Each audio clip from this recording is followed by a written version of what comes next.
नमस्कार दोस्तों, स्वागत है आपका हमारे YouTube चैनल पर। लोग रामायण के बारे में जानते हैं, लेकिन इसके बारे में कुछ ऐसे रहस्य हैं जिनके बारे में लोग आज भी नहीं जानते हैं। आज मैं आपको रामायण के बारे में ऐसे रहस्यों के बारे में बताने वाला हूँ जिनके बारे में दुनिया अभी भी नहीं जानती है। कुछ ऐसे ही मजेदार रोचक फैक्ट्स जानने के लिए आप सब्सक्राइब करें हमारे चैनल को और बेल आइकन भी जरूर दबाएं। भगवान राम और माँ सीता के जन्म और जीवन यात्रा का वर्णन जिस महाकाव्य में है उसे रामायण कहा जाता है। अधिकतर लोग रामायण के बारे में जानते हैं, लेकिन इसके बारे में कुछ ऐसे रहस्य हैं जिनके बारे में लोग आज भी नहीं जानते हैं। रामायण के हर 1000 श्लोक के बाद आने वाले पहले अक्षर से गायत्री मंत्र बनता है। गायत्री मंत्र में 24 अक्षर होते हैं। वाल्मीकि रामायण में 24,000 श्लोक है। रामायण के हर 1000 श्लोक के बाद आने वाले पहले अक्षर से गायत्री मंत्र बनता है। यह मंत्र इस पवित्र महाकाव्य का सार है। गायत्री मंत्र का सबसे पहले उल्लेख ऋग्वेद में किया गया है। राम और उनके भाइयों के अलावा राजा दशरथ की एक पुत्री भी थी।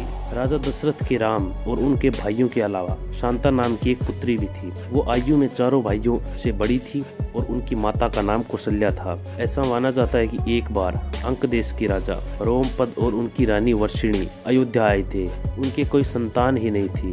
बातचीत के दौरान यह बात जब दशरथ को मालूम पड़ी थी, तब उन्होंने अपनी बेटी शांता को उनको गोद देने का वादा कर दिया। इससे रोमपद और उनकी रानी वर्षिणी बहुत खुश हुए थे और उन्होंने शांता का बड़े स्नेह से लालन पालन किया था। उन्होंने माता पिता होने के सभी कर्तव्य निभाए। राम विष्णु के अवतार है, लेकिन उनके भाई किसके अवतार हैं? लक्ष्मण को शेषनाग का अवतार माना जाता है। भरत और शत्रुघ्न को भगवान विष्णु द्वारा हाथों में धारण किए गए सुदर्शन चक्र और शंखशैल का अवतार माना जाता है। लक्ष्मण का नाम गुदाकेश। लक्ष्मण को गुदाकेश के नाम से भी जाना जाता है। ऐसा माना जाता है कि वनवास के 14 वर्षों के दौरान अपने भाई राम और भाभी सीता की रक्षा के लिए लक्ष्मण कभी सोते नहीं थे। इसके कारण उन्हें गुदाकेश के नाम से भी जाना जाने लगा। रावण उत्कृष्ट वीणा वादक था। रावण के ध्वज में प्रतीक के रूप में वीणा होने का कारण यही था कि उसको वीणा वादक के रूप में भी जाना जाता था। हालांकि रावण इस कला को ज्यादा महत्व नहीं देता था, लेकिन उसे यंत्र बजाना पसंद था। कुंभकर्ण को सोने का वरदान। इंद्र के ईर्ष्यालु होने के कारण कुंभकर्ण को सोने का वरदान प्राप्त हुआ था।